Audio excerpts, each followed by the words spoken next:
Biography of writers میں آج ہم بات کرنے والے ہیں ایک ایسے رائٹر کی جو بغیر ڈرے سب کچھ لکھتے ہیں۔ ادب کے لیے ان کے بہت سارے خدمات ہیں اور ان کے الفاظ ایسے منفرد ہیں کہ ان میں حقیقت پوشیدہ ہے۔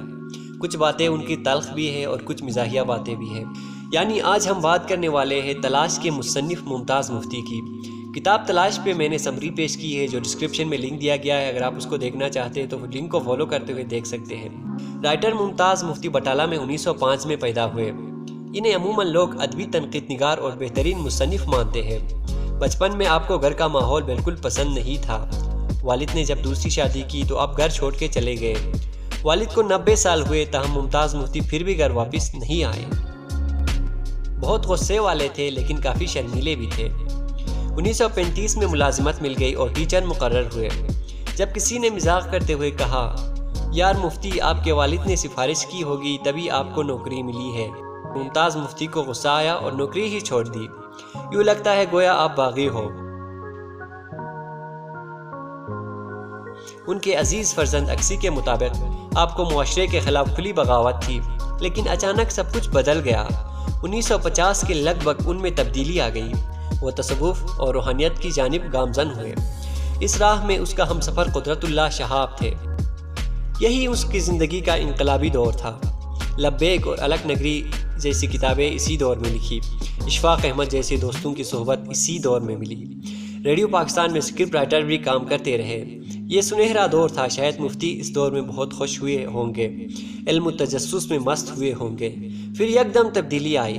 قدرت اللہ شہاب چل بسے اور ممتاز مفتی کی زندگی ہی بدل گئی۔ ان کا عزیز بیٹا اکسی انہیں چھوڑ کے چلے گئے۔ وہ تنہا رہ گئے۔ اب وہ فقیروں جیسی زندگی بسر کرنے لگے۔ کہ آپ کو پتہ ہے کہ اس کا جو مشہور ناول علی پور کا ایلی ہے، اور یہ ایلی اور کوئی نہیں، خود ان کی اپنی ذات ہے، یعنی کہ یہ ناول جو ہے حقیقت ہے۔ اس ناول کے سارے کردار حقیقت پر مبنی ہے۔ ان کی تحریریں دل چھونے والی ہے۔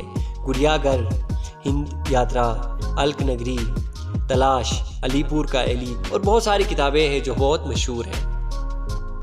کتاب تلاش کے شروع میں ان کا فرزند اکسی مفتی ممتاز مفتی کے بارے میں لکھتے ہیں کہ ممتاز مفتی ہی ان کی پہچان ہے۔ اکسی مفتی مزید لکھتے ہیں کہ ممتاز مفتی کی تلاش جاری ہے۔ ان کی وفات کے بعد ایک لڑکی نے فیصل آباد سے مجھے خط لکھا۔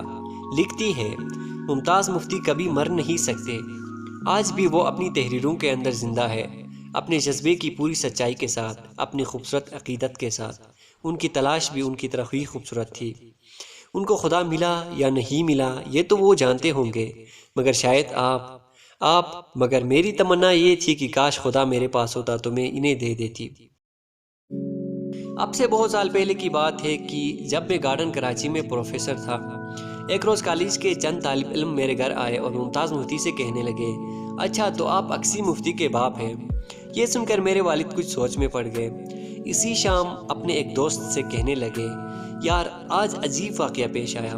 میرے تو وہم و گمان میں بھی نہ تھا کہ ایک دن ایسا بھی آئے گا کہ لوگ ممتاز مفتی کو بیٹے کے حوالے سے پہچانیں گے۔ بس مجھے موقع مل گیا۔ میں نے کہا، والد صاحب اب پتہ چلا جو دل کو لگی۔ آخر میرا حوصلہ دیکھیے، پچھلے 38 برس سے آپ ہی کے نام سے پہچانا جاتا ہوں۔ کالج میں پروفیسر ہوں، شعبہ نفسیات کا سربراہ ہوں، کئی قسم کے پاکھنڈ کرتا ہوں، لیکن پھر بھی لوگ یہ کہتے ہیں کہ وہ تو ممتاز مفتی کا بیٹا۔ بات کو آگے جاری رکھتے ہوئے میں نے کہا، سر پچھلے 38 برس میں نے زندگی آپ کی طرز پر گزاری ہے، اب میں اپنے طور پہ رہنا چاہتا ہوں، مجھے اجازت دے۔ ممتاز مفتی نے تھوڑی دیر سوچا اور کہنے لگے، جاؤ اکسی اجازت ہے۔ تو ایسے تھے ممتاز مفتی صاحب۔